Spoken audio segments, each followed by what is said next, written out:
Thank you, Michael.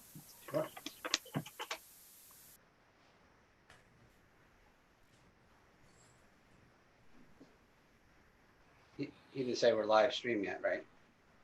Okay. Whoops. Jim, you just messed me up. It's up in the up. It said it is now streaming live on Okay. YouTube. Now we're up. Okay. I would like to call to order the Averill Park School District's Reorganizational Board meeting for the 2020-21 school year. I'm the Assistant District Clerk, Michael Ouimet, and if we can stand and do the Pledge of Allegiance, please. We should do the pledge now, right? Yeah.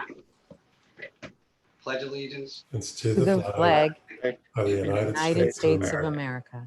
And to the republic Which is For which it stands, one one nation, under God, under God, indivisible, indivisible, with liberty and justice for all.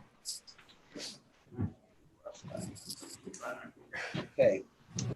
So before we do the superintendent's oath, I think it would be helpful if there are folks who are watching our board meeting being live streamed, if we could introduce ourselves, because I don't think people necessarily know who's who. So maybe we could start with our board members, and imagine you're sitting at the table, and so we'll go from Jesse down towards the end. How's that? And Doug, well, welcome, Doug, and that would put you. You'll be the last. Sorry. Okay. That's fine. There's nothing meant by that. It's just your Youngest seniority. first. So go ahead, Jesse, please. Hi, I'm Jessie Swag, a member of the Board of Education. Hi, Peter Schaefer. Chris. Sorry, guys. I got to get used to Jess not being here. Chris Foster. Megan McGarry. Oh, I'm sorry, Ann. I jumped over. I think I was next. I'm Ann Maroney. I'm a board member. And Megan McGarry, board member and line cutter. Samantha Hicks, board member. Doug. Doug Kelly, new board member, brand new. All right. Again, like as I said, I'm Michael Ouimet, the Assistant Clerk and the Assistant Superintendent for Business. Jim Franchini, Superintendent. I'm Matt Halidin, Assistant Superintendent for Teaching and Learning. And Kim Nugent, I'm the Director of Personnel Development. All right. Linda Primo, District Clerk. Sorry, Linda, stay with us. I'm sorry, Linda. That's okay. Okay, so we will now administer the oath of office to the Superintendent of Schools. Dr. Franchini, if you have your oath with you, if you can repeat after me, please, and raise your right hand. Should I probably stand or no? Yes, if you'd like. Stand and do that. I do solemnly swear that I will support the Constitution of the United States of America I do solemnly swear that I will support the Constitution of the United States of America and the Constitution of the State of New York, and the Constitution of the State of New York, and that I will faithfully discharge the duties of the Office of Superintendent of Schools according to the best of my ability. and that I will faithfully discharge the duties of the Office of Superintendent of Schools according to the best of my ability. All right, thank you very much. Thank you. Welcome. All right.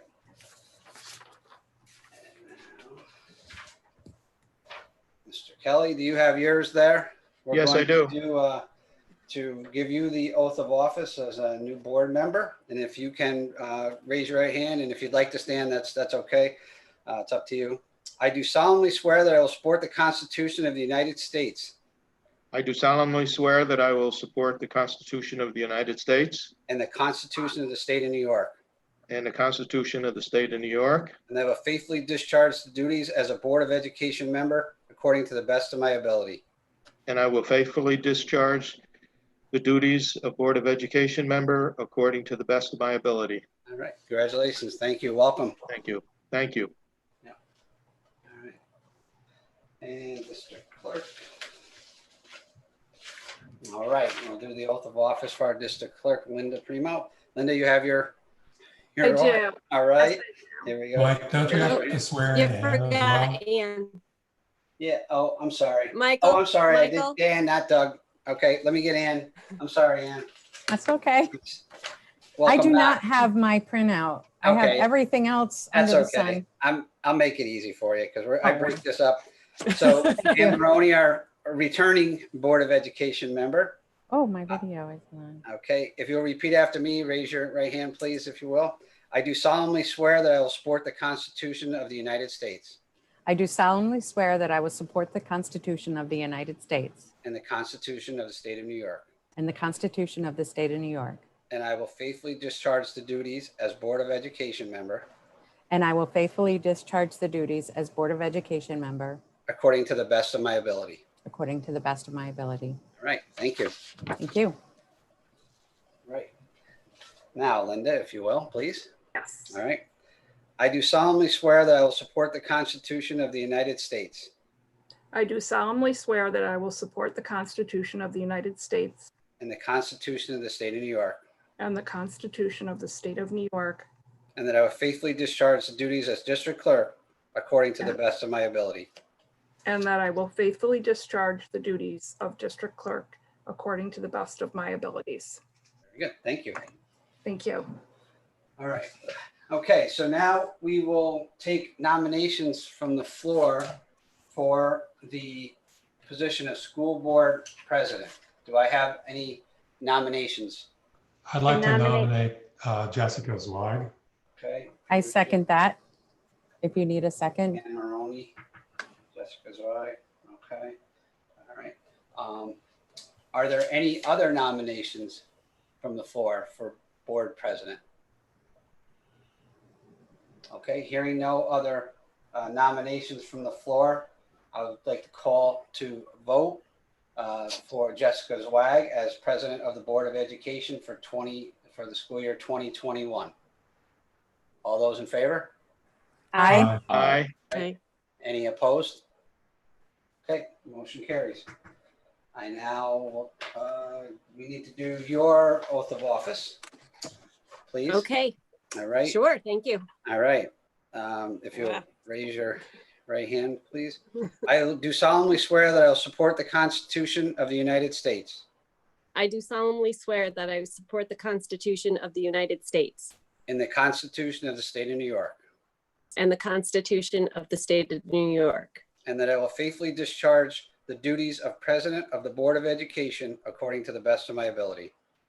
and I will faithfully discharge the duties as President of the Board of Education according to the best of my ability. All right, very good. Thank you. Congratulations. Thank you very much. Now Okay. now I'm turning it over to the Board President. Okay, thank you, Michael. Yeah. We appreciate, well done, quickly, efficiently. And a great job introducing everybody. Okay, so now that moves us to the item to nominate and the election of the school board vice president. I would like to nominate Peter Schaefer. Thank Second. you, Megan.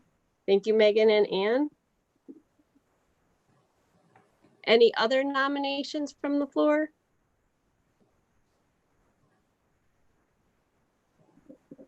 Okay, hearing none. I get to a vote to vote for Peter Schaefer for the vice president position. All those in favor?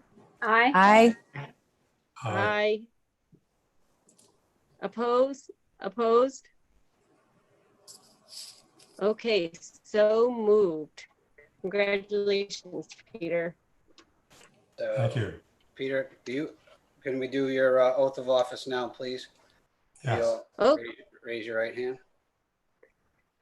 I do solemnly swear that I will support the Constitution of the United States I do solemnly swear that I will support the Constitution of the United States, and the Constitution of the State of New York, the Constitution of the State of New York, and that I will faithfully discharge the duties as Vice President of the Board of Education according to the best of my abilities.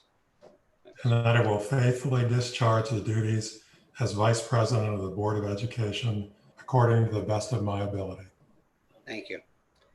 If at some point everyone can sign the oaths, and maybe at the retreat we can get them back, or if you happen to be around or something, we can get them back. But at some point, can you send me back the signed oaths, please?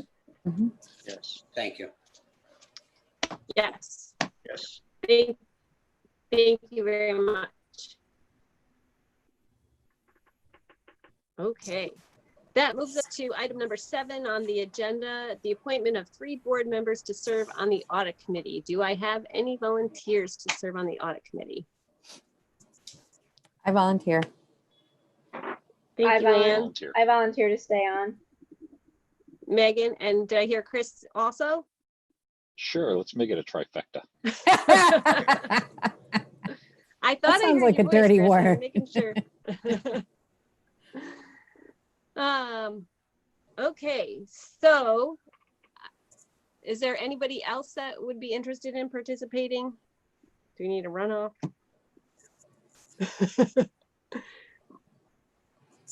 Okay, 3. all right. We only need 3, right? That's right. Okay, so I think I need a motion to put Anne, Megan, and Chris on the audit committee. May I have a motion to do that? Make a motion. I'll second. Okay. Doug, did I hear you Yeah. say you'll make the motion? Okay, and then so Peter, then he will second. Because I think that's the order I heard it. Whether that's absolutely correct or not, I'm not sure. But Doug made the motion to appoint those 3 board members, Anne, Megan, and Chris, as members of the audit committee. Peter seconded. All those in favor? Aye. Aye. Aye. Aye. Opposed? Okay, passes unanimously. Thank you.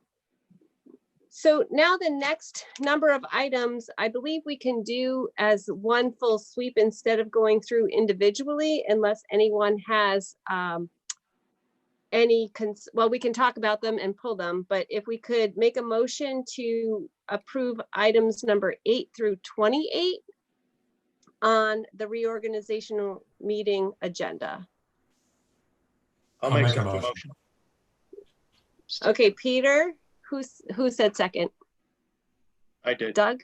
Yes. Okay, thank you, Doug. Okay. Motion by Peter, seconded by Doug to approve items number 8 through 28 on the agenda. Is there any discussion on any of these items? Is this,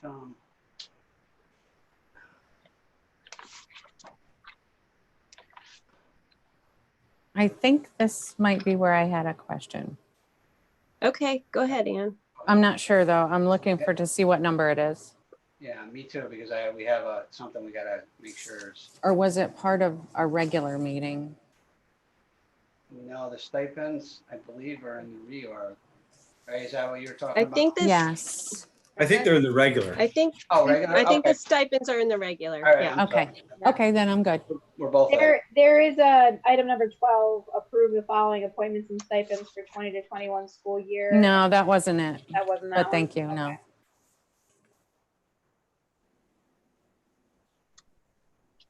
Okay. Okay.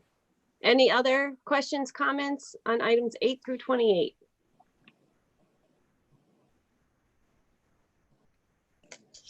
Hearing none, we'll call it to a vote. All those in favor?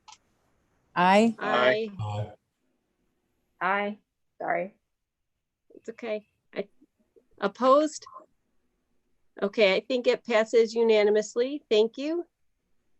That moves us to item 29 to adjourn the reorganizational meeting.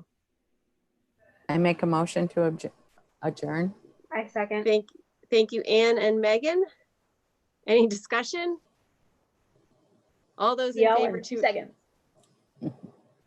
all those in favor? Aye. Aye. Aye. Okay, that passes unanimously. That brings us to, now that we have adjourned the reorganizational meeting, we will enter into our public hearing on our code of conduct for the 2020-2021 school year. All right, thank you, Jesse. Moving to the code of conduct hearing. As you can see from the informational section of the agenda, we are going to review it tonight, and public comment period is from July 7th through August 8th. That's our 30-day window. Written comments should be sent to Linda, the district clerk, and her email is listed there. and we will have that available and up on the website as well for people to see it. So just to review the code itself, we'll switch here. So there is, I apologize, I try to do the screen share. Not many changes with our code of conduct, or you'll see in the next plan, the safety plan that we're going to review. The code of conduct's been thoroughly reviewed, at least the 3 years I've been here. We've really kind of have taken a dive into it. So we have some really simple changes this time that have been vetted by our admin team and our attorneys. So the first one, besides of course the date, is on page 35. I'm going to go to that for you here so you have it.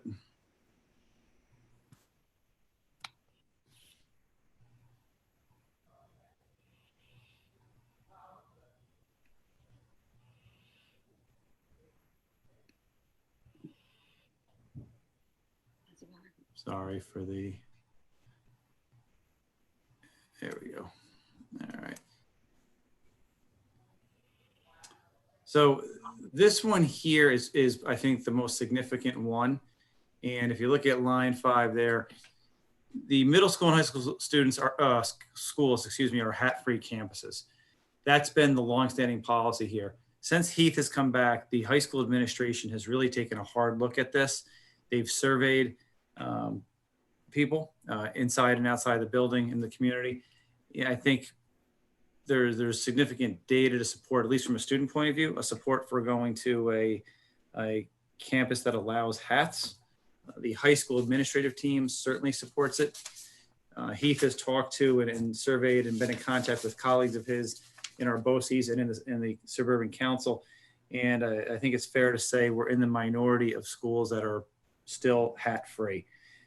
So at this point, he believes, and the administrative team believes, that it would be worth doing this at the high school. We're not looking to make the change to the middle school. We talked about the developmental appropriateness at the levels. So K-8 would remain, you'd not be able to wear hats, but at the high school level, you would be able to. And partly, this discussion happened prior to the pandemic, but something that has strengthened this, I think, is we don't know what things are going to look like come September. And, the potential for students to be wearing masks and those being either encouraged or required or who knows what. So to have all these distinctions between hats and masks and hoods, and it's even more clear, at least in my mind, that this would be the time to pilot this, try it. The code is reviewed every year. If we don't have success with it, we can certainly take a look at this again. But it's the high school's administration's recommendation, and we support it in the district office to move to allowing hats at the high school. And the language is there. So that's the first change, and probably I would say the most significant. We go down to page 41. Can I ask a question about that, Jim? Sure. What about the content that may be on the hat? Yep. Like offensive Absolutely. to some people. Yeah, that would still be governed by our code of conduct in terms of what's allowable and not allowable in school. So, a hat that's inappropriate would be no different than a t-shirt that's inappropriate or a sweatshirt that's inappropriate or any other clothing that's worn. So it would certainly not allow every hat, right? That has to be hats that were allowable, just like other clothing. Okay, thanks. That's a good question. There was and from the high school point of view, they spend a significant amount of time on this issue where we feel like their time could be spent on other things. It's not really causing a significant disruption, but it's causing a significant amount of time to police it. So it's really, I think, kind of that working smarter, not harder. And again, we can always revisit it if it turns out to be a mistake, but I think we're fairly confident that it won't be. The second one is I also like the fact.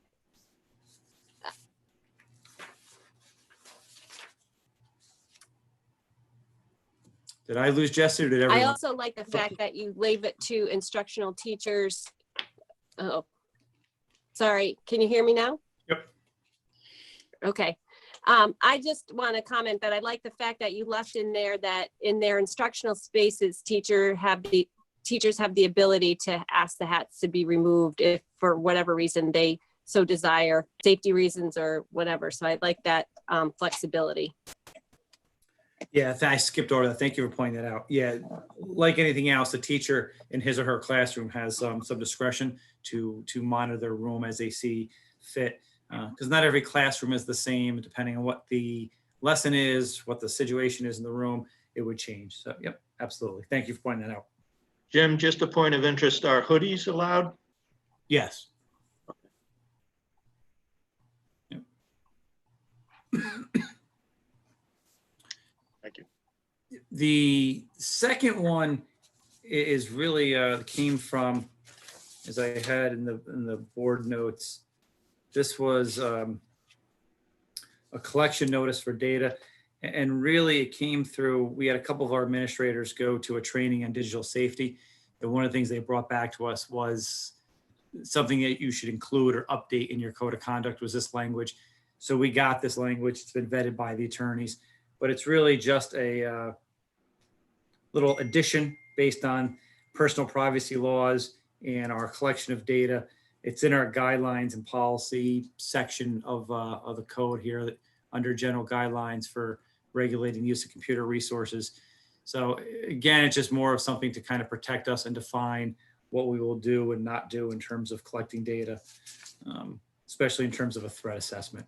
So pretty standard, kind of boilerplate-ish, but it was something that was missing from our code and was brought back to us, as I said, through that conference we sent a couple of administrators to.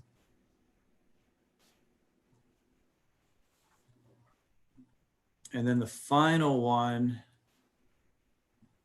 is coming up.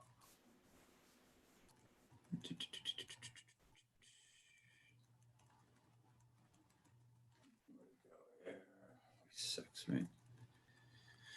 I'm not sure how we missed this. This was a complete mistake on my part. So when I first got here, the appeal process was weird for, this is the athletic code of conduct. So it says, student athlete or parent has the right to appeal under the code, and appeals must be in writing. And we fixed that in the past so that the process was a little more streamlined. But what we left out was this last line: a response to the appeal will be provided within three days by the superintendent. We left that in as the director of athletics and building principal somehow. So if the principal or the director of athletics suspends you, the appeal comes to me. So we had a mistake in the code, just an oversight. The appeal response should come from the superintendent's office.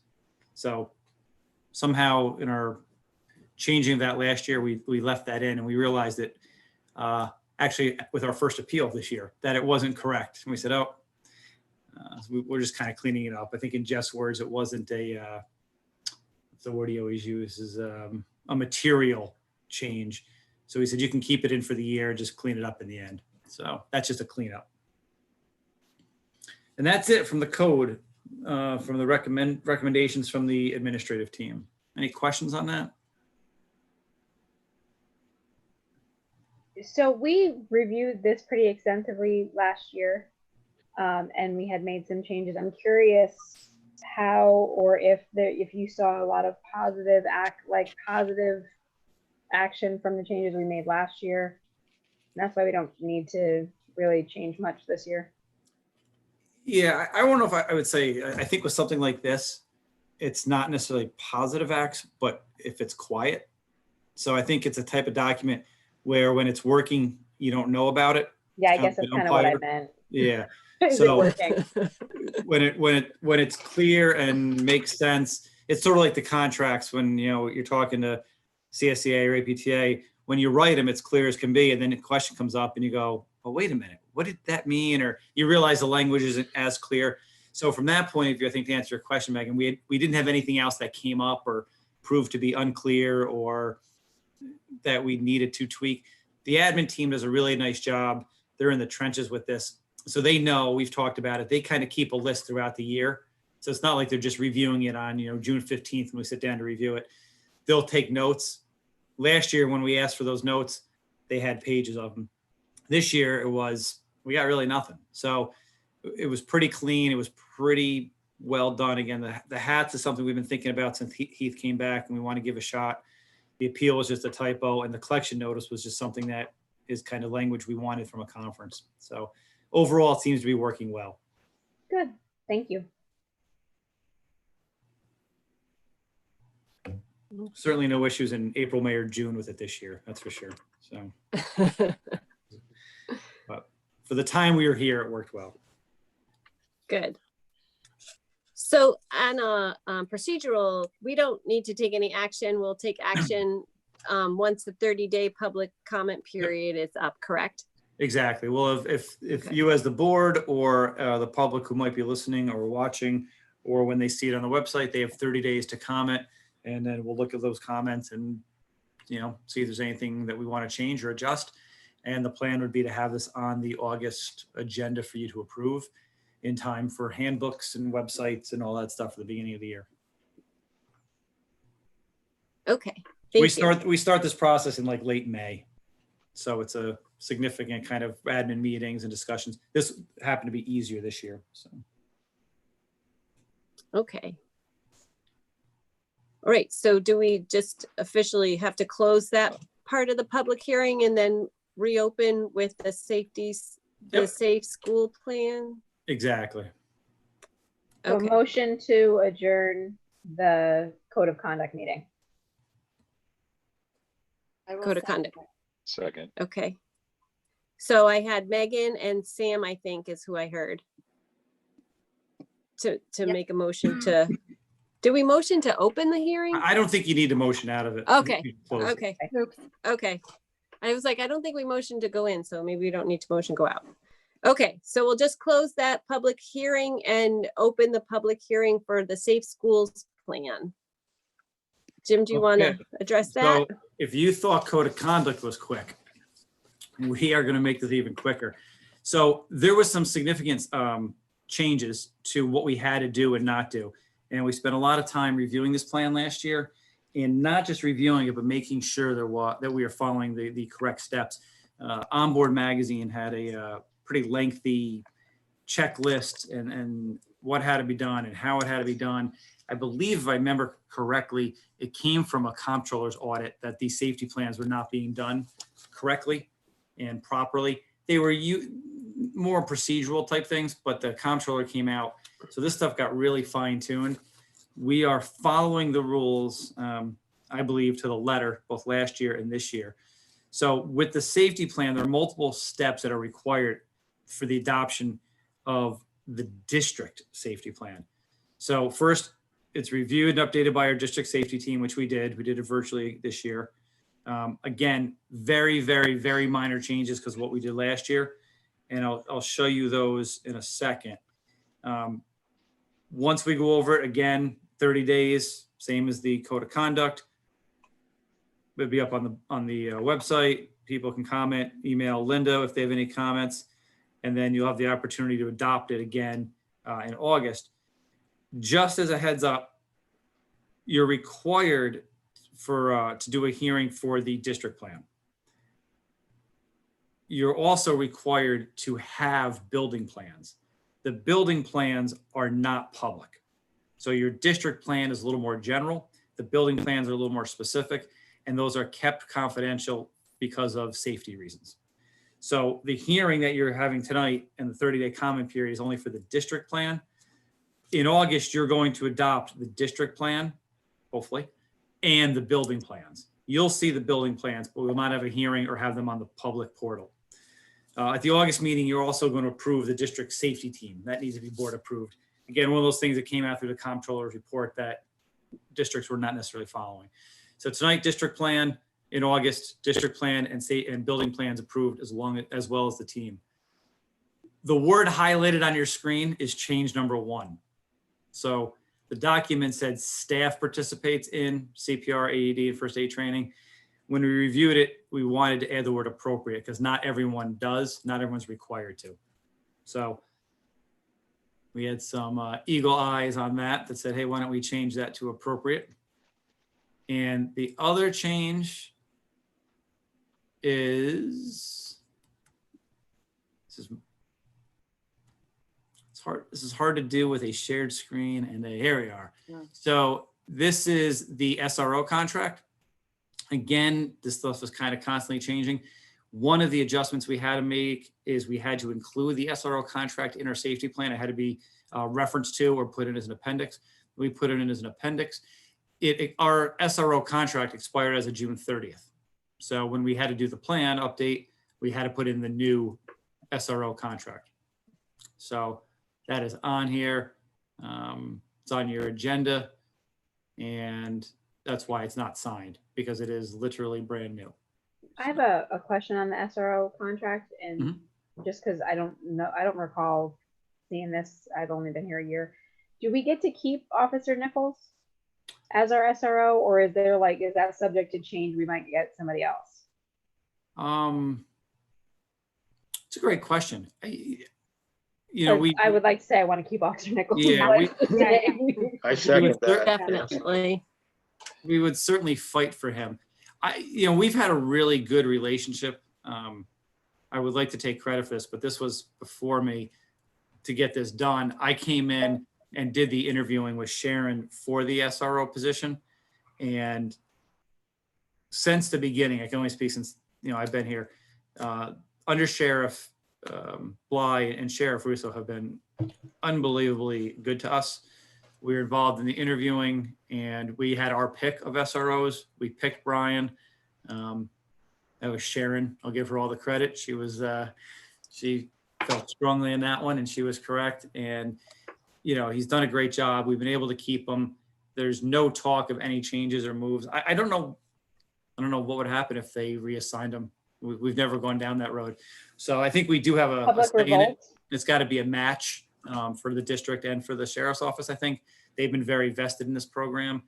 We've done training. Brian and I have done training for them for their new SROs, as well as it's not just Rensselaer County. They do one training. We had Albany County and a couple of the counties were in it. So Brian and I have done training together, and he's obviously been pretty much out there for us as a very visible presence. So I think it's in everyone's best interest to keep Brian around in that spot. So I don't know. Yeah. I'm afraid to ask the question. Yeah. So we'll just Right. Yeah. Maybe just try to wave. I don't know. Good. Well, yeah, so that's it. Those are the only two changes. Add the contract and the word appropriate.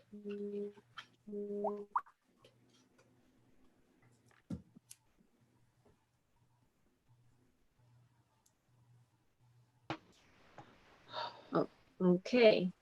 Does anybody have any comments, questions? Okay. Hearing none, we will close that hearing, and folks have 30 days from today to submit their comments to Linda Primo at the information listed on the agenda for the reorganizational meeting, her email address, and as well as her physical mailing address. All right, thank you. I think moving on, we can start the first meeting of the 2020-2021 school year.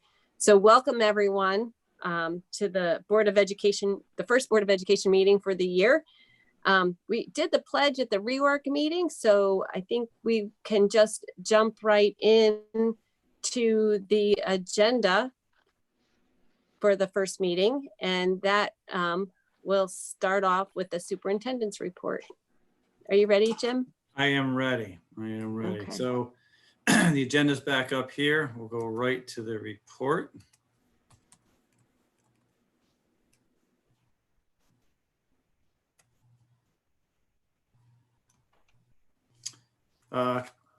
Fairly short report tonight, a couple pages.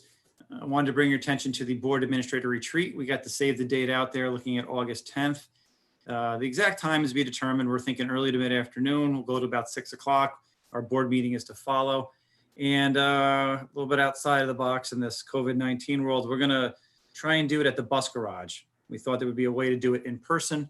We'll have the bay doors open to get plenty of fresh air moving through. That area is obviously plenty big enough. We'll set up tables in different sections. Last year we did that station rotation. We're kind of envisioning something similar. So we'll move people around. We've talked to one of our local vendors about food, and we'll do it in a way that it's not shared, maybe like a pre-boxed lunch type of thing, dinner type of thing. So more information on that, but we wanted to make sure we get that on your calendars, and I hope that people can make it. Also wanted to give you some information regarding our kind of return to work and return to school protocol. As you know, we are back now for summer school, and we're utilizing a self-screening survey for the summer that's being completed by parents of the summer school students and employees who have direct contact with students. So that's going out there now. We were pretty fortunate. NARIC had not an app, but a website that they had developed. They were charging for it, obviously, as they should.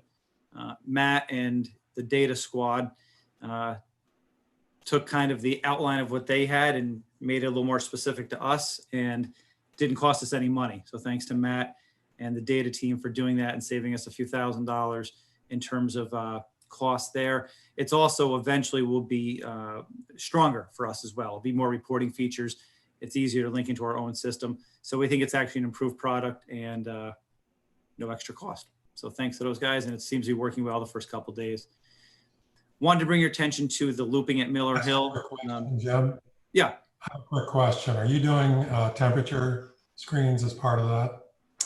We're doing temperature screenings of students when they get off the bus before they enter the school. So our school nurses are temperature screening as they enter. The parents are doing the survey and they're getting on the bus, and then we're getting them from bus to school doing the temperature screening. Okay, great. Thank you. Yep. So you might be hearing a little bit about this. We've had some discussions. Looping is just following your students, and the faculty and the administration at Miller Hill on their own decided they wanted to loop their kindergarten students and kindergarten teachers. So we are supporting that in the district office level.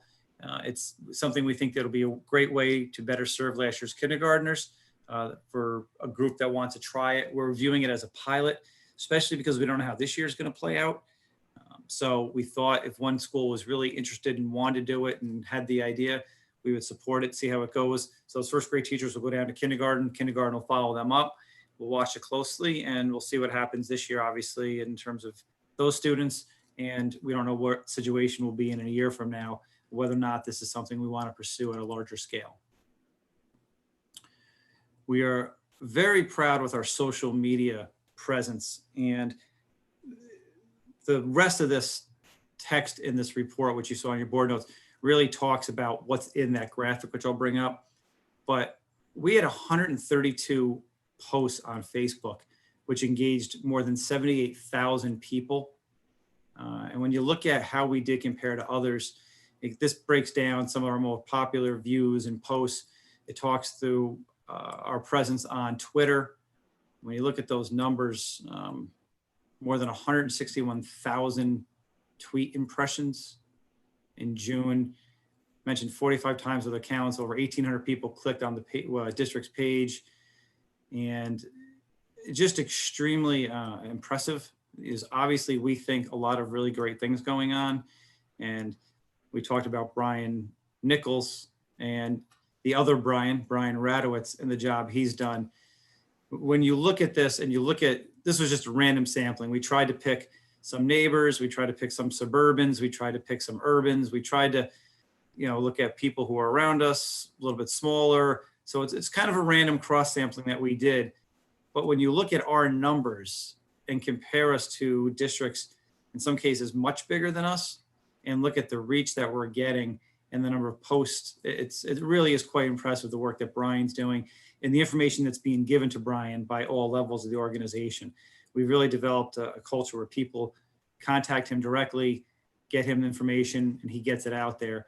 A lot of great stuff that happened this year, obviously, this month, obviously, with our seniors and the graduation information that was out there. So really impressive stuff. This was in your board notes. I wanted to give you that little description too, because some of those terms I know were new for me, but really good stuff there. And our goal is to keep that up as we move forward. Also wanted to give a little recognition to our school newspaper in Onboard Magazine. As you can see, they were featured And I thought it was kind of cool when I got the information that when they interviewed Michael Stritch, our advisor, who does a great job with this, that of the ones they profiled, so the best of the best, you know, one was updating stories as they came in, one had the 4-pager, one had a 10-pager. We had a 20-page issue followed up with another 20-page issue. So great work by Mr. Stritch and the students involved in that club. And it was kind of cool to get some recognition at the statewide level. So that was nice. And then a couple summer updates. We were under the impression, or I guess hope, that we were going to be able to bring in our student athletes in the summer to do conditioning work and get them back in. We desperately feel the need to connect our students to our adults and to our campus. So we're a little disappointed that we are not allowed to do this. We thought when phase 4 happened that we'd be able to possibly get our kids in here. So that is not the case. We are still not allowed to have our student athletes on campus. As you know, though, we are allowed to do summer school, and we decided to do that. And it was quite a heavy lift, as it says here: transportation, building and grounds, special education. You know, as Peter alluded to, we're checking temperatures, we're doing a survey, and we just feel like it was really important, that it was time that was well spent and energy well spent. We've only had it for a couple of days, obviously. It started yesterday, but the feedback's been positive. And I think everyone is pretty happy that we're doing it and for the way it's going. So again, for us, we really do see a value in getting our kids back to school and with us. And, you know, just watching them come off the bus yesterday, it was really good to see. I mean, I think the kids were excited to be here. So that is the written board report. And we have our Brian Radowitz produced Animoto here. We'll bring that up for you.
Very nice. All right. And I know some of you are thinking, I hope Jim talks even more. So I'm going to continue with my portion of the report. This is the second, I believe, state of the district presentation that we are doing. And hopefully you'll enjoy it. I'm just going to change some things on my screen here. I will let you know, I cannot see anyone. I've minimized you all so I could do this. So if you need to interrupt me, just jump right in. But I'm not gonna be able to see you, like if you wave a hand or something. Okay. So here's our state of the district presentation for July of 2020. Thought we'd start off with a year in review and take a look. Really, the focus of this is to look at the past year and not the future. We'll touch upon some things that we're looking forward to in 2021, but really want to focus on 1920. We like to start everything off with our goals. Those have been the same now for 3 years: graduating our students college and career ready, getting them to productively engage in their school community, and making sure our staff is ensuring student growth through the utilization of data. And we feel all 3 of those are very important. And again, really want to appreciate and recognize the board's support of these goals each year in keeping them consistent and the work we've been able to do underneath them. Hopefully you have seen this mission statement around: to meet the needs of and create opportunities for every student every day. We developed it and we felt strongly that this was not something we were going to do and put on a shelf and forget about. And it is something that I think is really become an important part of what we do. It's referenced constantly by staff, by administration, by parents. So it's nice to see it's taken a life of its own. It's something we certainly value. Our vision: to create passionate learners who contribute positively to the community and the world. And this was developed at the same time as our mission statement. So we updated both our mission and our vision. And we also did core values. That was after that. Those are generated through our faculty and our 4 core values of responsibility, community, growth, and respect that we continue to try to aspire to. Looking back at the budget, as you know, we prepared this budget with a little under $61 million. We stayed within the tax levy limit and had a major focus of reducing where we could through attrition. The result is something I think we're all pretty proud of, especially with the uncertainty of the pandemic and the mail-in voting process, the absentee ballot process. 68% of our community voted for the budget and 63% voted for the bus proposition. Extremely high numbers, and again, thank you to the board and the community for the support in that.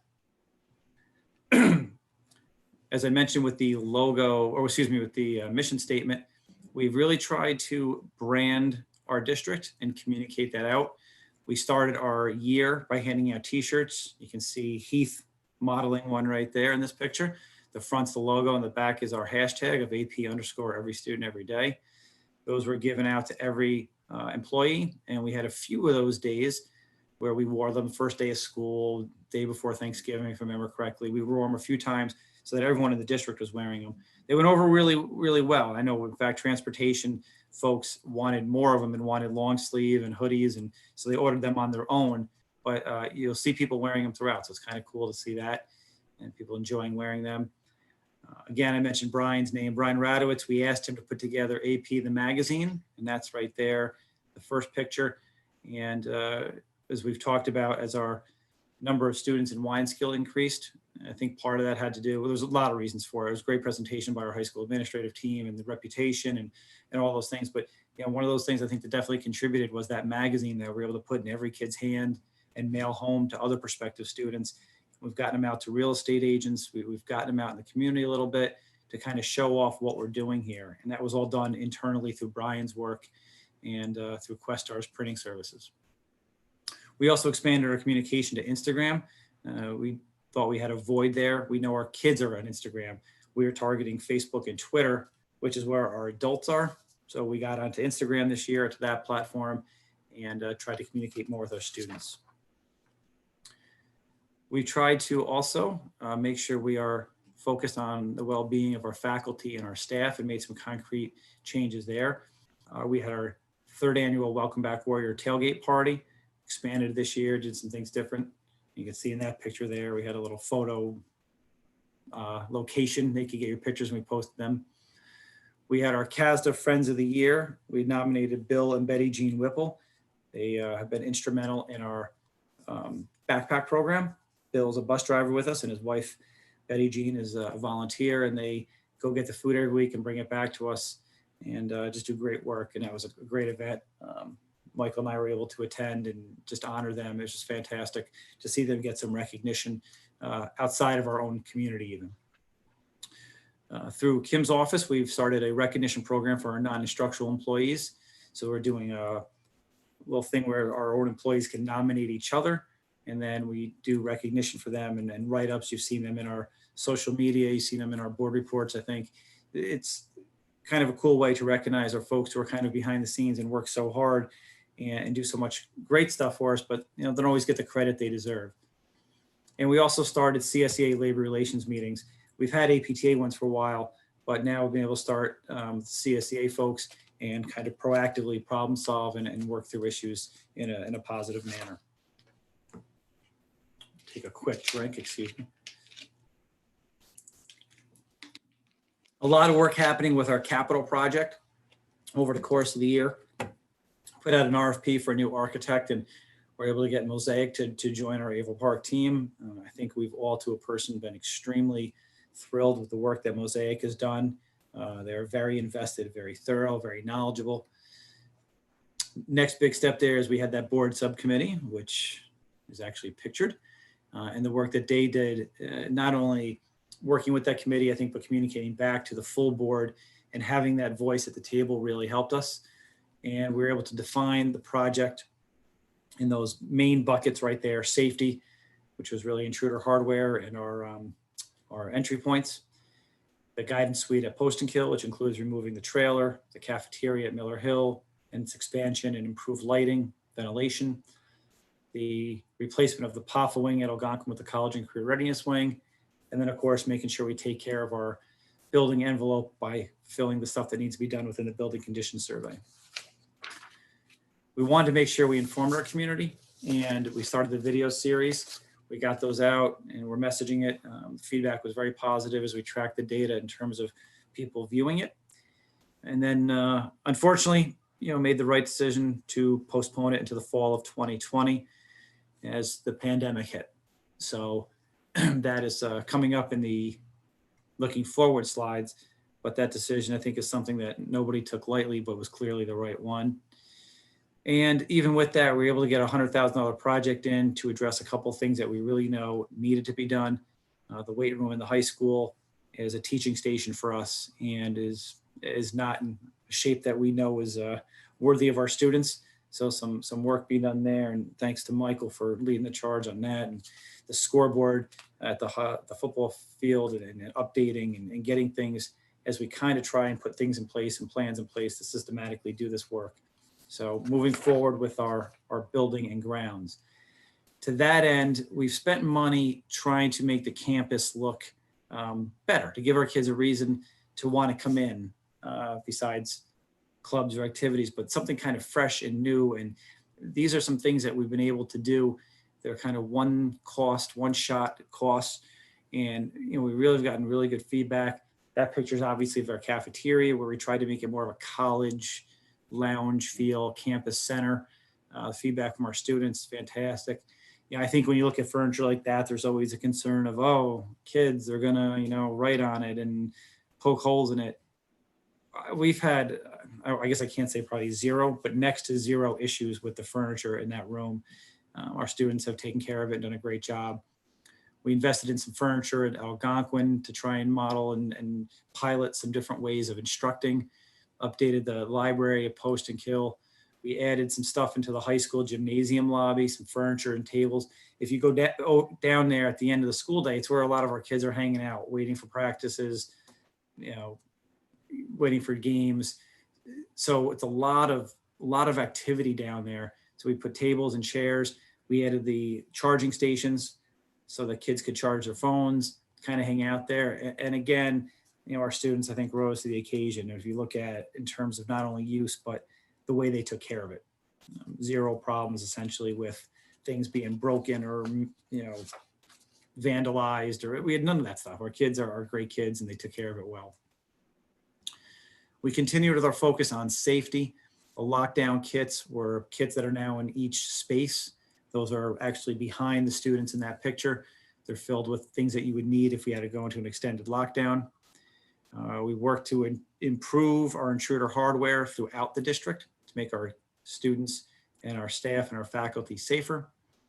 Through the work of the Smart Schools Bond Act, we are working to improve our camera system. We're not done yet, but that project is now up and running. It's taken a while for SED approval, but we've been meeting and reviewing, and that's the difference is going to be night and day. I mean, the new system all on one platform and the capabilities it's going to give us is just phenomenal. And then the video on emergency protocols that our substitutes see I think we spend so much time doing lockdown drills and preparing our students and our staff, but we forget that we have substitutes in the building who don't know, and they go from school district to school district. So we created a video so that they have the ability to watch that when they come in, so they know what our procedures are. And again, we thank the board because that was a stipended position that we wanted, and it's been filled now, first by Brian Bishop, then he left us, and then Josh Gella, and then Josh took the job at Post and Kill and gave up this position, the stipend, and now that's been folded into the position Kate Dorgan is doing, in her role as Director of Teacher and Student Supports. But we really do value the emphasis on safety, especially this day and age. Speaking of Josh, there's his portrait right there. As you're, I'm sure, well aware, we've had some restructuring going on. Congratulations to John Bishop, who left us for superintendency. We were able to fill that through a process at Post and Kill that was many levels. We had all sorts of representation, parents, teachers, board members, different levels of committees. And Josh rose to the top of that, and we're thrilled with him moving to that role and the work he's already done there. That obviously opened up the assistant principalship at Algonquin, and Brian Rode moved recently from the teacher ranks into his role of Director of Professional Development and our independent evaluator. We were able to get Brian some experiences through some people who were out, so he was able to get some building experience over the last couple of years, and was really excited and willing to take on this role. And we are excited to give him that opportunity to join the team at Algonquin. As I mentioned, Kate has moved from her role in special education to teacher and student supports. And that we're very excited about, as she has always been on the reactive side of students in terms of IEPs and classification. This gives her a chance to work on the proactive side through our RTI and response intervention plans, and working with our students and our staff proactively, and hopefully working with our students to maybe need less special education services. And then very thrilled to have Dr. Camille Harrelson join us from Niskayuna. She's been with us now for about a week officially, and has come in and has been exciting and is great, is very happy to be here. We're happy to have her. She comes with a ton of experience and is really looking at her special ed program with a different set of eyes, which is something that is always, I think, a good thing for a district, when you can bring people from the outside in and they see things a little bit differently.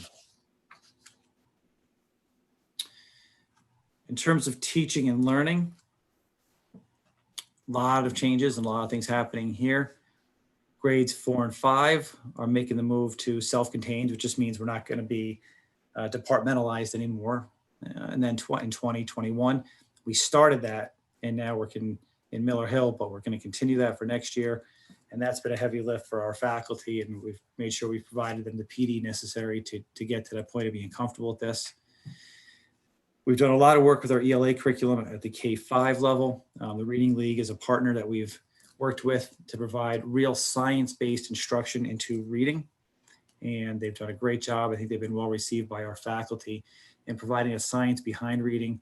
And there's so much that we know about reading, and unfortunately it's not always taught in education programs and preparation programs. It's new, it's changing, and this has given us a new lens to look at that.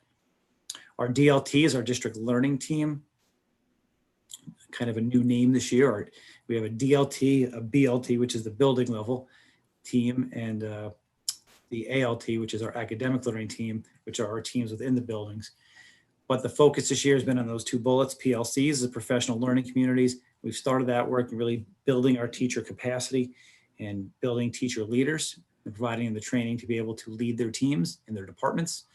And the SMART objectives and action steps is something that we've been fine tuning over 3 years, and making sure that our objectives are under our goals and our action steps are under our objectives, and that they are aligned vertically and horizontally, so that our goals, objectives, and our action steps are all building towards the same thing.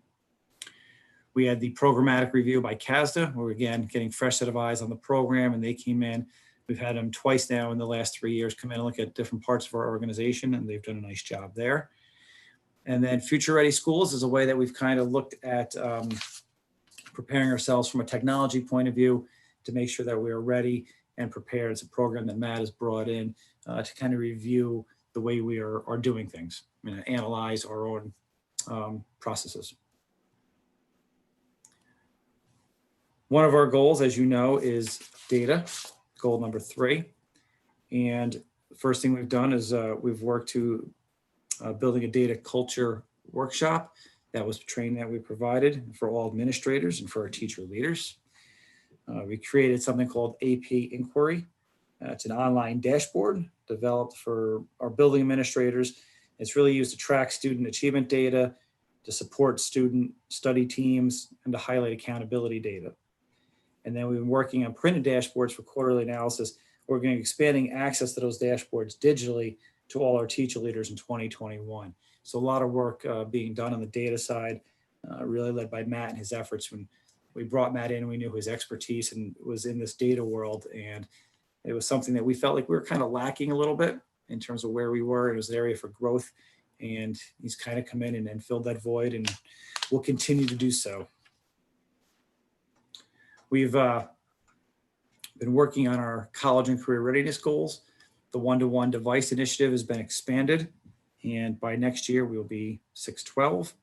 We're continuing to offer college and high school courses. We offered 7 new ones this year, bringing our total to 28, and expanding our partnerships.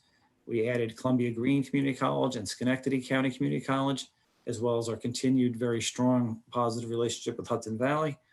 And still working with Excelsior College through our BOCES, through Quest R3, to at the potential for our students to graduate high school with an associate's degree from Excelsior. That's something Questar has been leading, and we've been making steps towards it and streamlining courses, and we're hoping that that will be a reality in the near future. A big initiative for us and really in education right now is social emotional learning. And we tried to make sure we were addressing that. Screenagers, which is a picture right there, I believe, of the discussion we had, was a new video that came out. And we premiered that here in our own campus for our folks. We did a lot of professional development on trauma-informed instruction and gave people a chance to be able to take those classes online, kind of modules they could do online learning with. Panorama surveys were done at the middle school. That's a product that kind of measures social emotional abilities and provides you with nationally normed data to see where your students fall within their peers throughout the country. So it asks a lot of questions, gives you data about your kids in terms of their social emotional well-being. But when you do it internally, sometimes you have nothing to compare it to, right? So the Panorama piece was really able to provide us with a normed set that was nationwide. And we continue to make community circles a big part of what we do.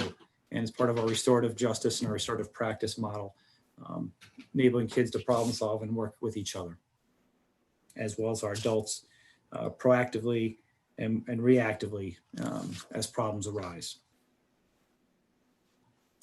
Professional growth, I mentioned the trauma-based instruction, which we were doing already, but here's some other things in the Reading League we mentioned.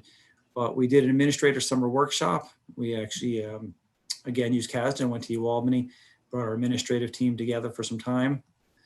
We did our board and admin retreat. AP Transforms is our second time of doing that, which was a big event for us. All professional development done by our own folks. Melissa Weatherwax leading the charge. You can see Matt speaking there. We brought George Kuros in, who's a national expert in this area of transformative instruction, and really were able to engage our faculty with faculty-led PD.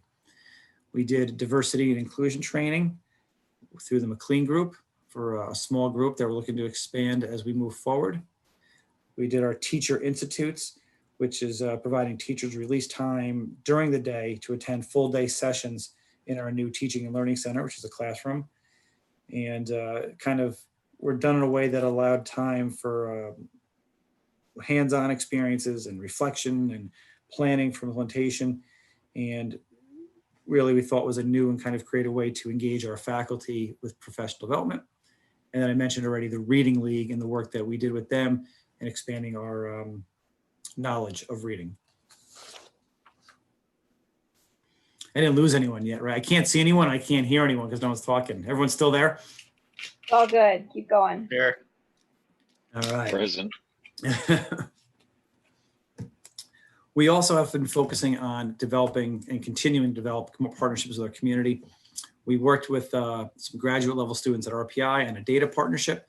They were tackled we were able to formulate a problem for them, which was, what does the school day look like? What does a perfect school day look like? How do we do our schedules? How do we change things? What are some things, some models that we could use? And they really gave us some interesting data.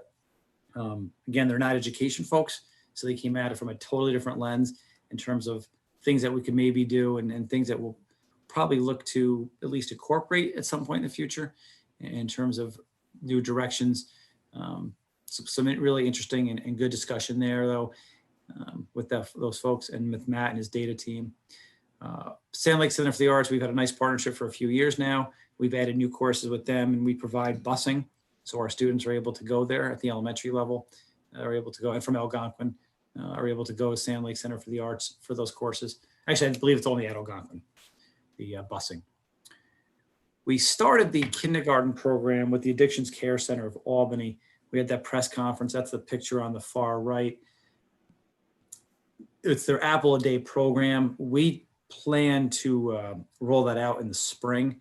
And then, of course, the pandemic hits. When we started this back, I think it was over the summer or in the fall, and we started these discussions, might even been last year. We really felt it was important to do it at the end of the school year, and then we lost that this year. But we still have that in place, and we're hoping next year we can roll that out.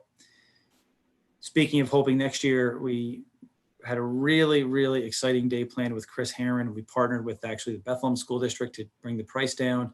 Got great support from NOPIATS, the County Sheriff Office, and the foundation. And we were really excited about that. That's still on the books. We've been in contact with Chris's people, and we're hoping that we can bring him in the coming year. And then NOPIATS and Kiwanis really did great work for us with the reverse parade for the seniors. We just have some great community groups, some of them listed there, that are just so supportive of our work and just always willing to do stuff. It's just fantastic. This year, we also asked our buildings to provide us with some information because we wanted it to be more than just district level. So these next few slides are kind of the highlights from the buildings as picked by the buildings. So at Miller Hill, they transitioned from departmentalized to self-contained, as I mentioned. They're the first school to do it. The model has changed there. One teacher instructing all the content areas. They did that for strengthening interpersonal relationships between teachers and students. And I think that's certainly paid off this year in particular with the unforeseen pandemic. They improved their academic intervention services through enhanced diagnostic assessments, really resulting in more targeted remedial instruction for our struggling learners. That's something that they took on to really focus on their more struggling learners and work on their AIS that they were providing. And then the daily classroom connection time in all grades, dedicated to strengthening the teacher to student and peer-to-peer interpersonal relationships. The community circles we talked about earlier, the social emotional learning, those type of things. Post and Kill had their Ronald McDonald House of Albany fundraiser. They raised over $1,300 for that. They continued to implement their kindness closet, which provides families with needed items throughout the year, including during the school's closure. And that's more like hygiene type stuff. And then Ray's Cafe and Triad Tuesdays. It's something that Chef Ray down there and Colleen brought to Post and Kill. And we'll talk more about that in the food service one, but a really cool pilot program that was done at a Post and Kill that really worked well. West Sand Lake did their Booster-thon fun run. They raised over $13,000 for that event. They did their One School, One Book. The book they used was The World According to Humphrey. If you might remember, Algonquin has done One School, One Book. And to see it rolled out at an elementary level was really cool. They did great videos and kids were looking for Humphrey all over the place. And that was a neat event, neat thing they did to connect their school community. And then the postcard project where they sent a student, every student a postcard with a personal note from staff this year. So every student in the building got a note from at least one from a personal note from a staff member during the course of the year. Algonquin, all students participated in counselor minute meetings. Minute meetings were survey forms completed by students with their counselors, and that data is reviewed by teams to learn more about the students and to provide social emotional supports and interventions. So that was something that was new this year and worked out really well. We had 106 students participate in the principal focus group. Those were 20-minute discussions, approximately 8 or 10 of them at a time, about their middle school experience with Rob and Josh. And then the data from that was reviewed at the BLT, which is the building learning team. So they were able to use that data from those discussions. 7th consecutive year for Gold Star No Place for Hate by the Anti-Defamation League down at Algonquin of their highly supportive school culture. Gold Star is reserved for distinction among schools with a higher level of involvement than other schools. So great recognition for them. They had 147 presidential scholars. That program recognized students who earned at least a level or earned a level 4 on the ELA or math assessment and had an average of an A for the entire school year. They also, and that's that picture on the bottom left, they did their middle school RTI demonstration project in its 3rd year now. That came with free professional development and on-site support from NYU's literacy professor who came right to our campus and worked closely with our folks. They had 12 teachers participate in an in-depth writing program, professional development with Dr. Lowd. That's a research-based program to break down writing tasks for student success. And you can see the ELA performance in that graph there and the math performance from 2013 to 2019 at Algonquin. And then the last one all the way on the right there is the middle school's kindness challenge. We recognize the Teach Kindness Campaign School for the building's Put the I in Kind campaign. So a lot of great work being done at Algonquin. The high school rolled out a new peer tutoring program in conjunction with the National Honor Society. The peer tutoring program served about 50 of our struggling high school students. 7 of our NHS students provided these services in our new in-school support room. The staff student mentoring program was something that Becky Leach got going here. We had 37 students in that program and 38 faculty, staff, and administrators partnered with them. So that was 38 volunteers. They were not paid. Faculty, staff, and administrators working with 37 of our most struggling students to provide mentoring. The in-school support room, as kind of mentioned, that's been a move there to move away from external suspensions. Very much a product of Heath's brain in terms of really starting with some of the vaping stuff that was going on and suspending kids out of school, but connecting our kids so that when they're in trouble, our answer isn't put them out of school and disconnect them more, but keep them involved. And that program has worked great. Kathy Wood is our instructor in there, and it's really been a successful program for us. They've also worked hard to update their RTI structures and services. That's been a very collaborative effort between the administration and the faculty there to build a better model. And just like on the Algonquin slide, nice to see some test score results. 95% graduation rate in 2019. That was our highest, 56% advanced regents, and the 2020 class projected to be over 96%. Special education, they completed more than 400 CSE meetings, and that included some of the, or not some, all virtually with strong family participation. They transitioned their evaluations to a digital platform using iPads and some assessments. This led to improved efficiency, less time scoring results, less human error, just a better product overall. They continue their use of assistive technology, allowing students to be more independent.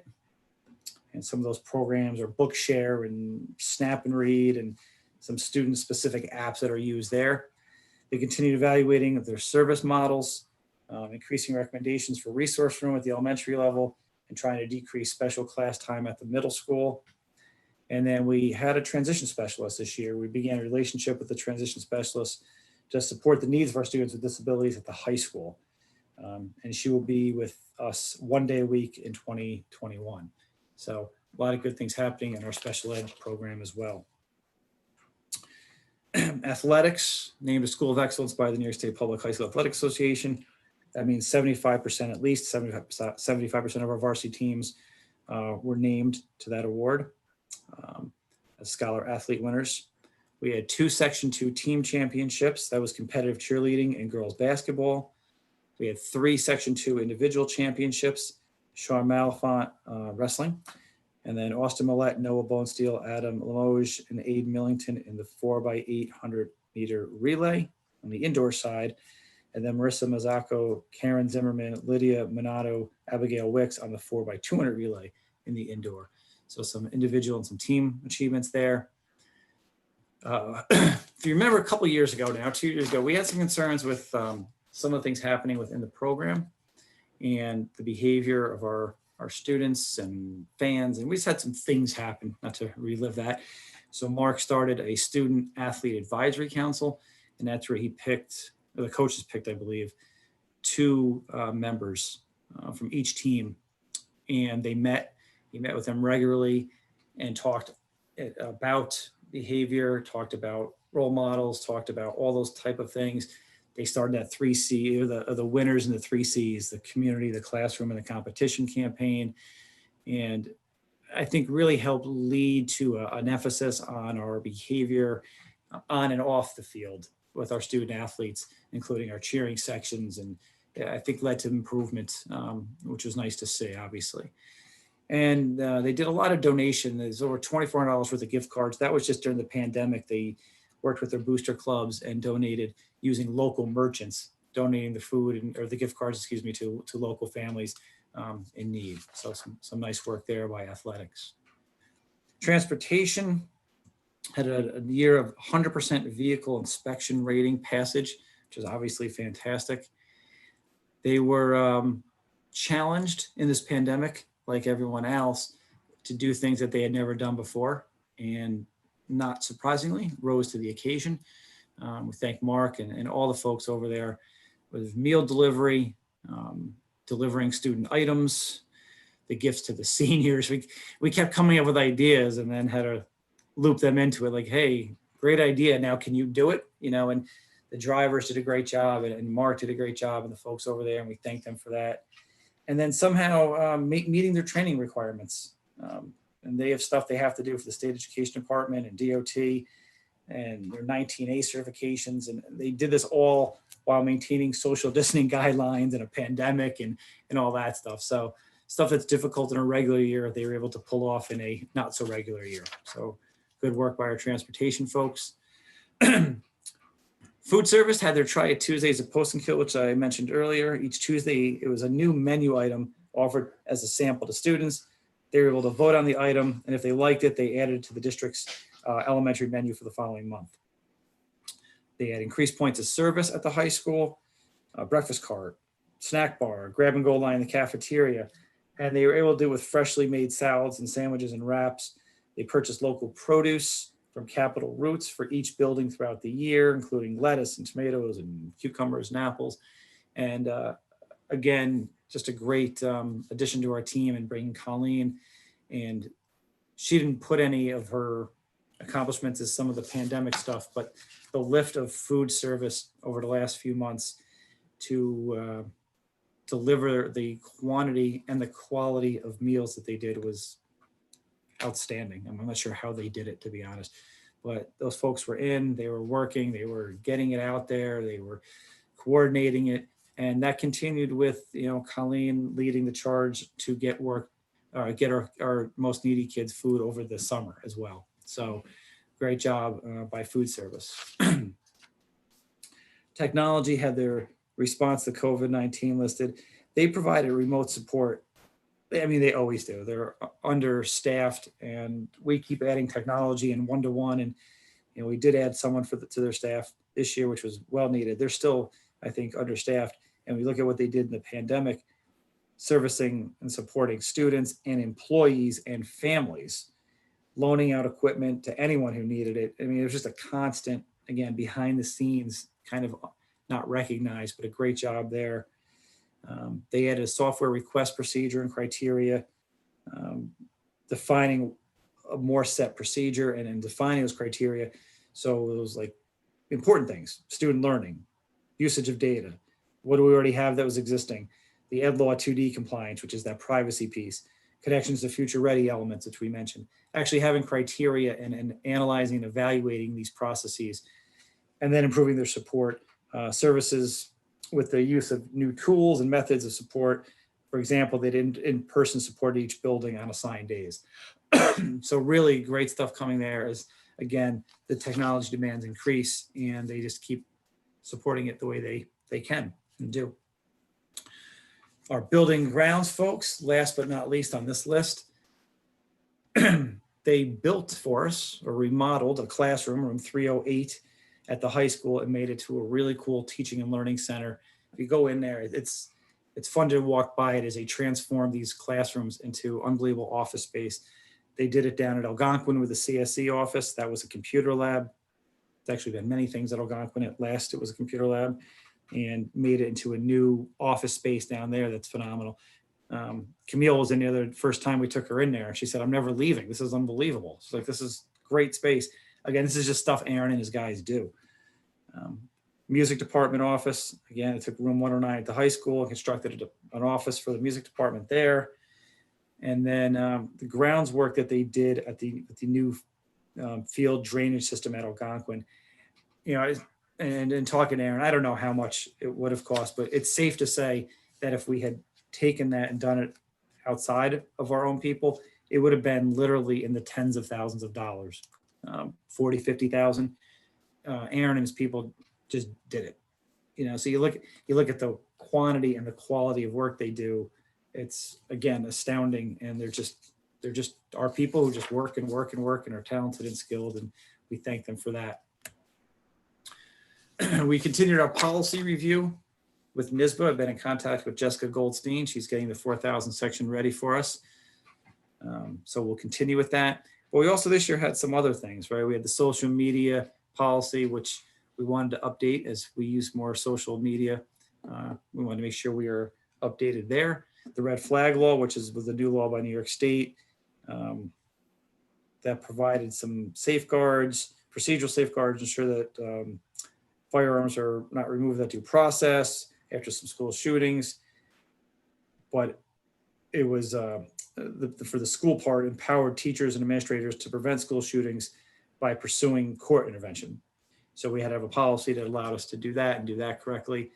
And then the harassment policies, there was new laws that came out. We had to get those implemented, updated our policies, changed again, and probably will change again. So we keep updating that one. Harassment will probably be on next year's too, because it keeps changing, but we'll continue to update our policies to make sure we're compliant. No focus of the board has been advocacy, and we've been out there. We've participated in the forum at Columbia, went to the Meet the Legislators luncheon with the Chamber of Commerce. That picture there is from Advocacy Day at the Capitol. And then we've sent letters to our federal representatives as we continue to advocate for public schools, and especially our public schools. You might have heard about the COVID-19 pandemic. We've talked a lot about that, obviously, and the impact it's had over the last 3 months. We've mentioned already meal distribution and meal delivery was a huge lift. These three things were the things that we had to do per the governor. We're not in the childcare business, but we got that up and running through GCC, which we had an established partnership with. And I think that worked extremely well when you think of going back in time to all the hazards that were out there potentially in that program and the way that played out for our community. And then, of course, the continuity of learning, which was providing that instruction, which I think we're very happy with how it went, given the time we had to prepare for it. But we recognize that there's a lot of room for improvement, and we've been working hard this summer to make those adjustments. But a great job by our faculty and our administrators to address to the best of their abilities in a very short time the needs of our students as we move to a completely online platform. And then just a few slides to talk about 2020, 2021.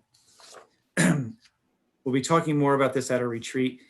Our plan all along has been to take goal number 3, which involved data and culture, and eliminate it, not in a bad way, but eliminate it because it's become part of our culture. So ensuring student growth through data, we want to move that from being a goal to just something we do. And we feel like we're there, and we will continue to get there through Matt's leadership and his ideas about some of the things we have coming up. So we'll certainly be ready to continue that.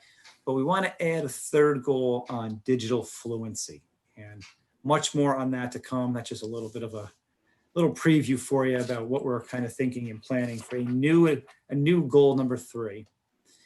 As I mentioned, we're working very hard on reopening. We have a task force. We have those 5 subcommittees listed right there.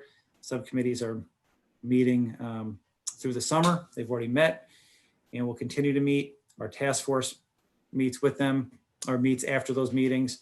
And that task force has our administrative team on it, representatives from APTA and from CSEA, as we will continue to do the best we can to prepare for whatever guidance is handed to us whenever it is handed to us by the state.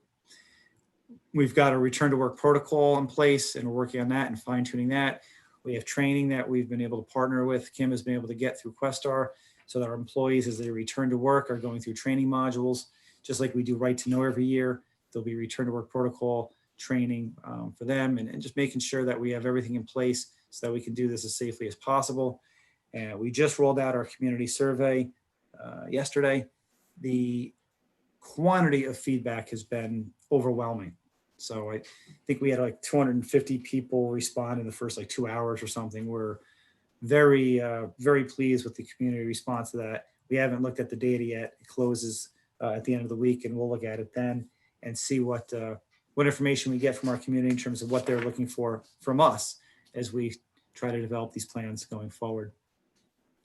Another kind of sneak preview for the upcoming retreat is we have a capital project that is scheduled for the fall. And I think we have to define a bunch of things, if to continue, what to include, what fall really means in terms of timeline. So there's a whole bunch of stuff there. And we're really gonna have to dig into the next steps of that very shortly. You'll be hearing a lot more about that at the retreat. And as we turn the calendar from summer to fall, that'll be obviously a major topic. And then our last slide is on teaching and learning. We will continue to support the transition to the self-contained instructional model. By this year, all of our buildings will be doing it, not just Miller Hill, which was totally on, and Poston Kill, which was a hybrid. We are looking to have a new ELA curriculum for K-5 selected and to start the professional development in that area. We're going to work to develop and align standards, priority standards, to make sure we're moving things in the right direction in that regard.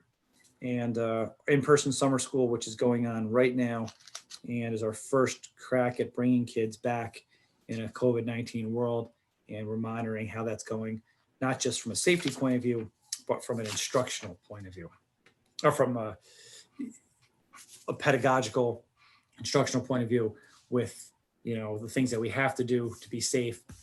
Can we do them effectively? That is the state of the district presentation for this year. Any questions? Dr. Franchini, this is Doug. Yes. So many great initiatives. I thank you for your leadership of the district. Thank you.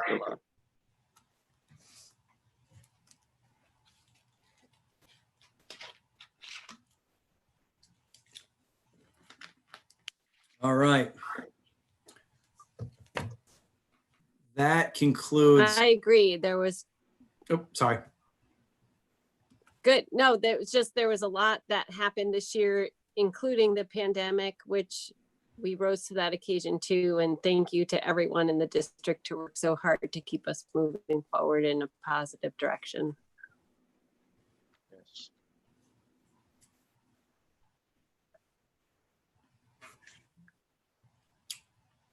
All right. Well, that concludes a very long superintendent's report. Thank you very much. Okay, with that, it brings us to item number 3 for no visitor or public comment due to we're conducting the meeting virtually.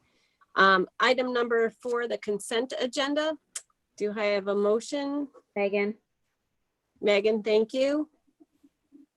Second. And thank you. And thank you. Discussion. I know we said we had a couple questions maybe clarification? Actually, I'm not seeing it on the consent agenda, what I had a question on, but the one thing I do want to say is I want to thank Michael Wolf for his internal auditor's report. It was very thorough and very clearly presented to us the work that he did, and his recommendations were just really very clear and smart changes to be made. So I appreciate that. My Thank other you, Ann. question, and I'm not seeing it, so if it's not on this, I've looked it over and over again. I just wanted to know how we arrive at the amounts of the recommended stipends for the list of positions that we pay stipends to. How do we get to that number? It says recommended. I mean, does that come from a contract? Does it come from No. So a you're, historical? you're referring to the records management officer, claims auditor, treasurer. Exactly, yes, yes. Yeah, we just key those off of the contractual increase that's in the management confidential contract. See, So I it's figured it not- was something Not like that. really, it's not, yeah, it's not any, it's not contractual because there are extra stipends outside the contract. We But just it's use also that not arbitrary either. Right, we just use that as the basis, yep, Okay, thank you. thanks.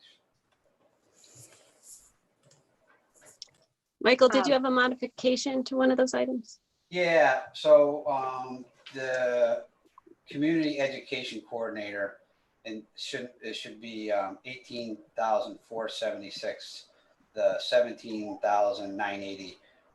When we sent it down to Linda, had the last year's number in it. So that should reflect 18,476. Can you tell us what number that is? Oh, no, because I'm with Ann.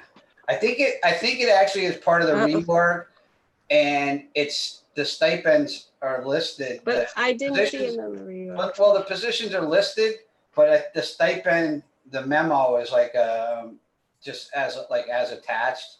Yeah, that was something that we Yeah. Oh. had seen in maybe a board report or something. Okay. That's why I couldn't see where it, I could see where the positions were listed, Yeah. but not tied to any amount, right? Where I think this supporting memorandum is, Okay. Yep. So it must have been an attachment. Okay. yeah. Thanks.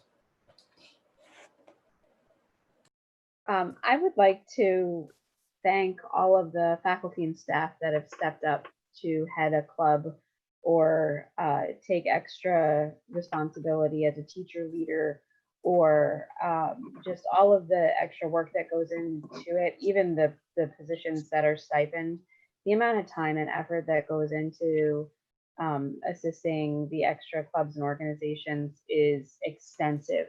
And so I very much appreciate everything from the athletic coaches all the way through Odyssey of the Mind coordinator and OBP and all of the enrichment programs that, while it may, be, any type of perception of, well, oh, they get a stipend, the stipend far, it never is going to add up to the amount of time and effort that they go and put into enriching our children outside of the classroom in addition to their regular day-to-day. So I appreciate that very much. Thank you, Megan. Any other questions, comments? Hearing none, we'll call it to a vote. All those in favor of approving the consent agenda? Aye. Aye. Aye. Nays? Okay, I think it passed unanimously, but I just wanted to make sure. Moving on to item number 5, a resolution to approve the district's corrective action plan in terms of the internal auditor's report. Do I have a motion? Megan? Thank you, Megan. Second, Peter, Peter. Thank you. Discussion?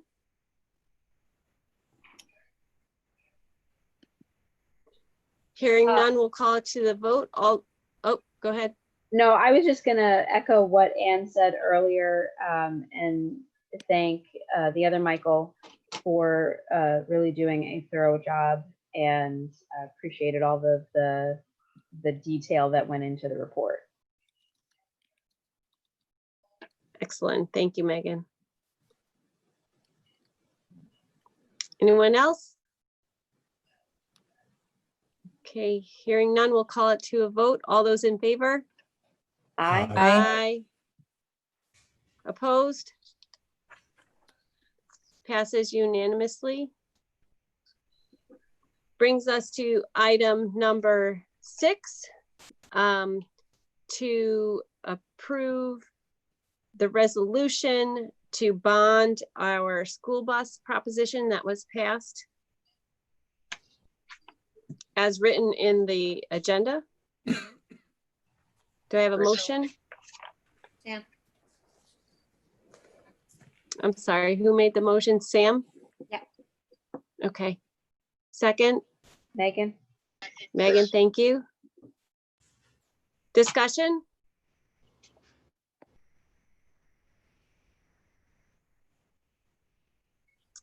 Hearing none, we'll call it to a vote. All those in favor? Aye. Aye. Opposed? Okay, it did pass unanimously. Thank you.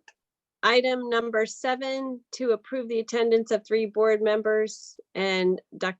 Jim Franchini to attend the NYSBA Annual Convention and Education Expo in New York City in October of this year, either on site or virtually with a not to exceed cost. Does anyone want to make a motion to approve that? Megan? Thank you, Megan. I'll second. Thank you, Samantha. Discussion? I just We'll want see to how it say, goes. I just want to, well, I mean, virtually, I think if they host it virtually and we have the option to participate virtually, I would recommend even in that format. I went last year as a first year and it was highly, highly informative. But even if it's a matter of going, I would highly recommend attending the event. It was very valuable for information. It was such a learning experience. It was really wonderful. And it was great to spend time with other members of the board and get to know all of the people there that I was going to be working with going forward, but also to learn from other administrators, the different workshops that were offered. It was really invaluable in the amount of information I was able to get from that event. I highly recommend it. Thank you, Megan. Any other comments? Hearing none, we'll call to a vote. All those in favor? Aye. Aye. Aye. Opposed? Passed unanimously. On to item number 8, to approve the contract between the board and Jim. Do I have a motion? Megan? Thank you, Megan. Peter, is what I heard. Discussion? I'd just like to say how excited I am that Jim's staying on with us, and you've been an amazing leader in good times and bad. Even when you first started, you hit the ground running, organized. You just set everything up so well with the mission and the goals and all of the procedures that followed it. I've just never experienced that kind of leadership, and I'm so grateful that that's part of our district, and I feel very fortunate that we have you. Thank you. Agree. Thank you. Thank you very much. Appreciate that.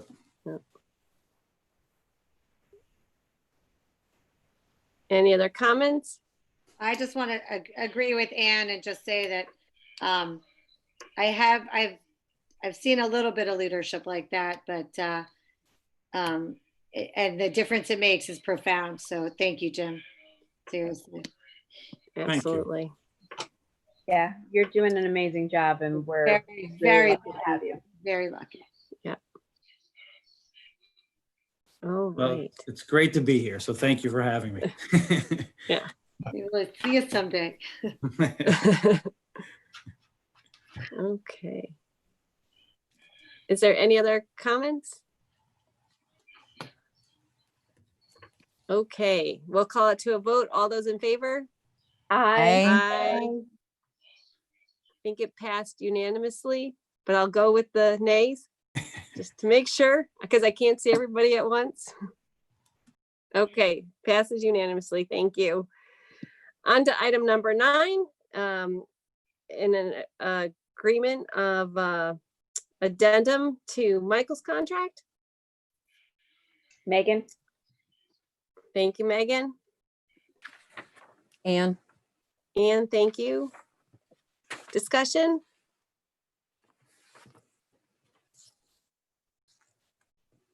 I know for myself, I think Michael's a valuable member of the team, so happy to approve this addendum. Absolutely. I agree with that. Another indispensable part of our team. We're very lucky to have you as well, Michael. Absolutely. Especially for a newbie, he's good for the education. Absolutely. All right. Any other discussion? Okay, hearing none, we'll call it to a vote. All those in favor? Aye. Aye. Aye. Aye. Okay, I think that passed unanimously. Brings us to item number 10, board member reports. Doug, would you like to start us off? Or you can pass your first time out too, if you'd like.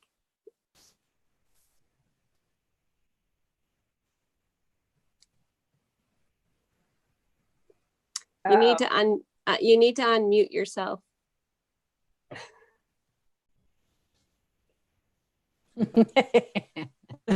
I just got disconnected and I had to get back Details. on the internet. I'm sorry. I missed. Oh, okay. But I That's did want okay. to, I did want to Happens to echo. all of us. Darn it. Oh, there he goes again. You're muted. There you Am go. I okay now? Yes. I have nothing to report other than I just admire the work that our administrative staff's doing in the district. Is there an opportunity to serve on any of the committees, any of the reports, any of the subcommittees? Right now, we only have the audit subcommittee, but certainly as time goes on, if there's a need for other committees, there will be opportunities for people to volunteer for sure.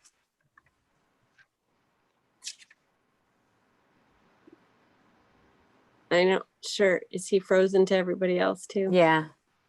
Unless he can sit really, really Okay. still.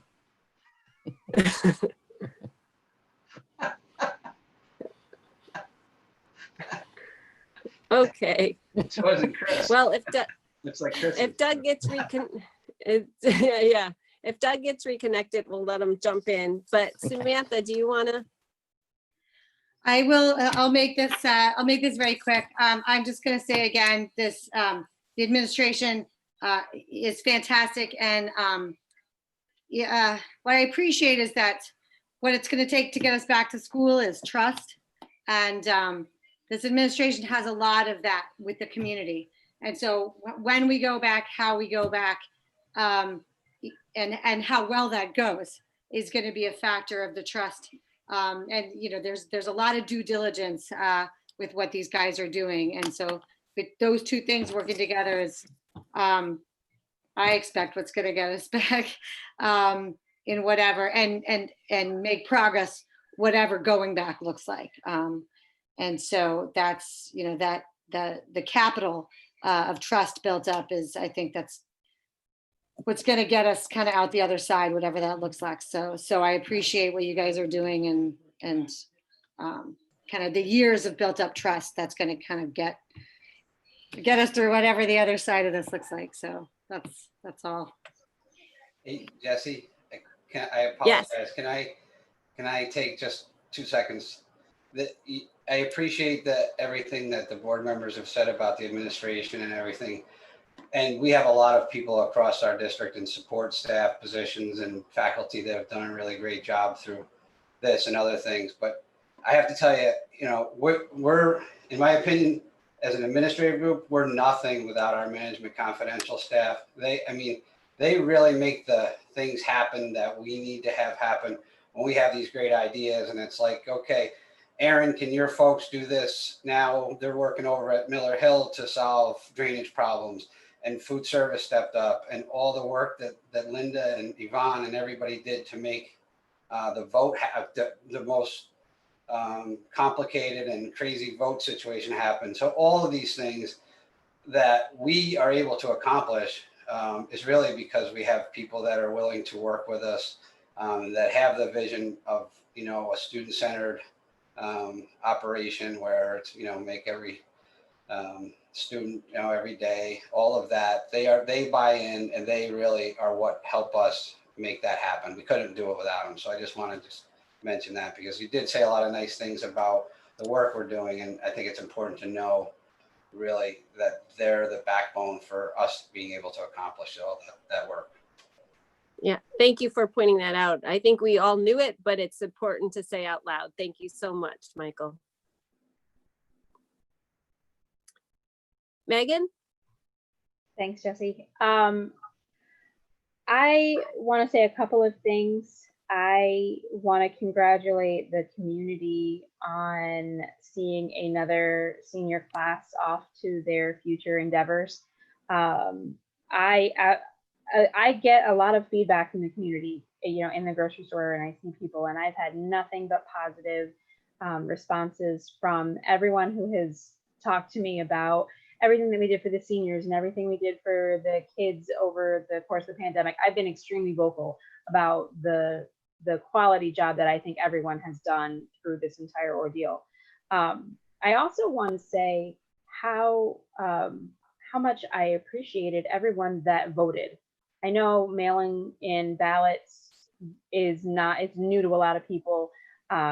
I was really heartened to see the number of responses we got, not just that 68% passed the budget, but the volume of votes that we received was really heartening to see that many people who care enough to sit down and navigate that form, which can be confusing, and send it in and get it in on time and be heard.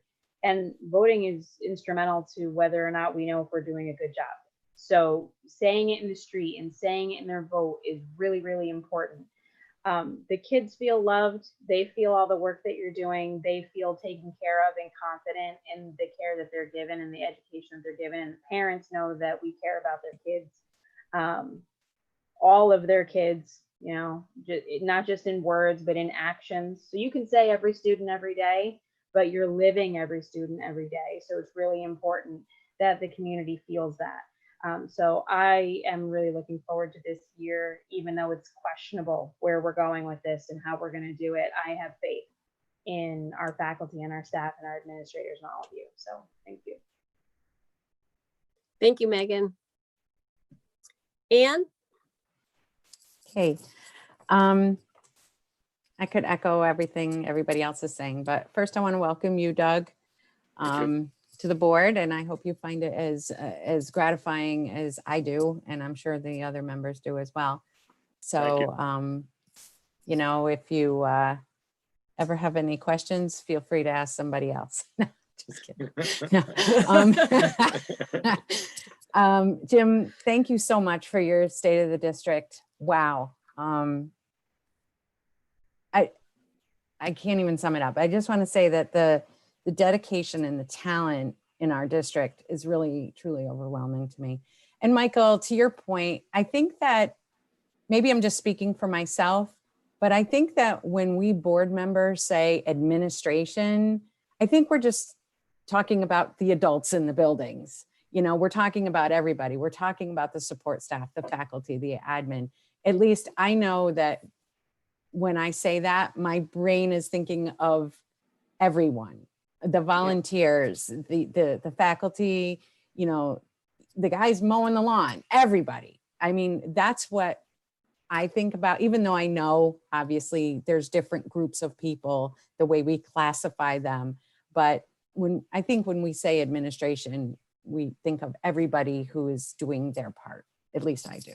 So I just wanted to say that. Let's see. Oh, finally, I too have had the opportunity to speak with many people in the community. And man, I gotta say, what a fantastic job on graduation. It's just, everybody I talk to, bar none, wants to keep many of these things you've done as tradition because they just loved it. And it was, I mean, everything, the reverse parade, the handing out of the diplomas on the stage, and everybody was, you know, had a moment to be on that moment to be honored and get their picture. It just, maybe it felt loose to you, but I just thought it was fantastic. And students I talked to and siblings of students who graduated are hoping that some of these traditions can continue on because they're so good. And I thought you guys were really fantastic. I have not heard a negative thing at all. And believe me, people like to share negative things. So I'm so happy with you guys. And I know that, you know, since you don't work over the summer, just kidding. I know you're working really hard already for next year to keep the good stuff going. So we're here, we got your back, and looking forward to seeing what's to come. Thank you. Thank you, Anne. Chris? Greetings from the Massachusetts Turnpike. All right. I got the almost 18-year-old driving, so don't worry, I'm not multitasking. Yeah, I'll echo everything that everybody else has said. Graduation was so much fun, and you could just see how much excitement there was. The social media hits are indicative of all the work that's going on and all the positive vibes. As we all know, it's a blessing and a curse, but it's safe to say that there's just been a lot of positive feedback. So hats off to everyone in terms of the work that was done there. Welcome aboard, Doug. Look forward to working together.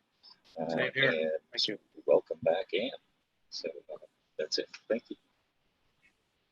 Great. Thank you, Chris. Peter?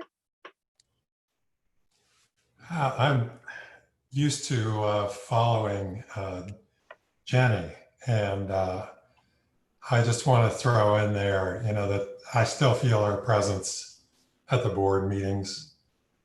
She served a long time and served very well. Also, thank you for the support of the board for electing me vice president. I also want to echo what Sam brought up about trust. I think this administration has done a lot. And again, what Anne was saying, it's everybody who works at the school has done a lot to gain the trust of the community as well as the staff. We've been through some very difficult times in the past, 2009 and moving forward. And we still may be facing some difficult times as a result of this situation. But I think the election, the voting results echo the trust that the community has in the district. So kudos to the staff, the administration, everybody in the district. And we as a board will continue to do our jobs and ask the important questions and support the administration to move forward. I think we're on on a great mission right now, and it's just fantastic. So thank you. Continue to be safe, and we'll see you all next meeting. Thank you, Peter. I did want to say welcome back, Anne, and welcome to Doug. We appreciate you guys being here and ready and willing. And as Peter mentioned, I do also appreciate your support as you reelected me. So that's it's important to me. So thank you very much for your support is important to me. So thank you. I did want to acknowledge that the staff everywhere did a great job with all the celebrations, the kindergarten, 5th grade and 8th grade move ups. Nothing but positive comments back on that. But in particular, the high school graduation, like as everybody mentioned, nothing but positive feedback. And I will tell you how much fun it was. I thought, oh, you're going to make me stand on stage outside in the heat, handing out diplomas for 4 hours. It was a blast. I had so much fun greeting all those students and how excited they were and their families were. It was amazing. So thank you to Heath and his crew. I know he had a big crew supporting him. They did a fantastic job with the diplomas, with all of it, the parade, the diplomas, the drive-in celebration. It was great. And, you know, I don't even need to echo everybody's comments because I think we are in a great place, and thank you to all of you. So stay safe, like Peter mentioned, and enjoy hopefully you guys get some time off during the summer to enjoy your families.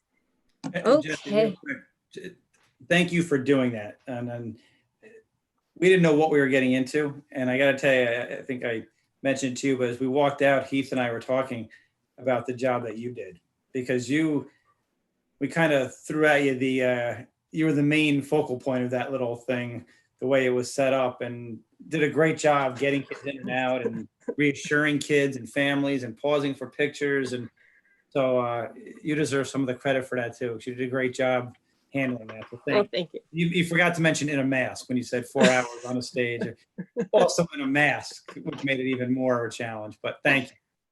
It really was fun. It really was fun. So thank you. Okay, I think we are ready to adjourn. Do I have a motion for that? Megan, Thank you, Megan. quick draw McGraw. a second. Anne? Thank you, Anne. Okay, all those in favor? I enjoy the hot weather, everybody. Yes, I think it passed unanimously. Thank you, everyone. Take care.